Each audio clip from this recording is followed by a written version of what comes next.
सोनी टीवीर लोकप्रिय reality show Indian Idol season 16 रो ग्रांड फिनाले रे पहुंची किट छात्री तथा ओडिया कंठशिल्पी ज्योतिर्मयी नायक आसंता काली भुवनेश्वर पहुंचे। तांको सम्मान रे एठारे एक होम कमिंग सेलिब्रेशन आयोजित हेबो। इथिपाई किट और किस पक्षरु व्यापक प्रस्तुति करा जायछि। ज्योतिर्मयी प्रथम ओडिया कंठशिल्पी भावे एभली जातीय स्तरीय कार्यक्रम ग्रांड फिनाले रे पहुंची ओडिशार गौरव वृद्धि करिसेंती। एहा ओडिशा पई एक ऐतिहासिक माइल खुंट बोली कहिले अत्युक्ति हेबो नाही। तांको स्वागत और संबर्धना जणाइबा पई किट विश्वविद्यालय परिसर एक स्वतंत्र कार्यक्रम आयोजन करा जायछि।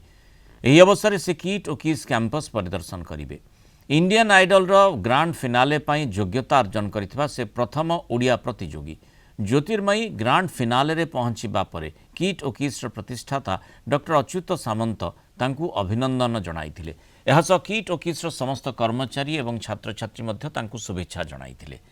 आसंता काली से भुवनेश्वर विमान बंदर रे पहुंचीबा परे तांकू भव्य स्वागत जणाई किट कैंपस को अणाजिबो। परे किट परिसर तांकू संबर्धित कराजिबो।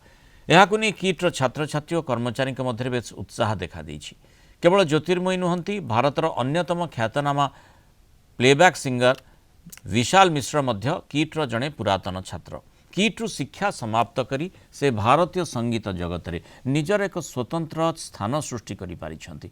निजर असाधारण प्रतिभा पई विशाल फिल्म फेयर अवार्ड सह अनेक सम्मान अधिकारी होइछंती। एही अवसर रे डॉक्टर अच्युत सामंत कहिछंती, विशाल मिश्र एवं ज्योतिर्मय नायकंक परी प्रतिभा माने किट्रु शिक्षा लाभ करी किट सह ओडिशा तथा भारतर गौरव होई पारिछंती।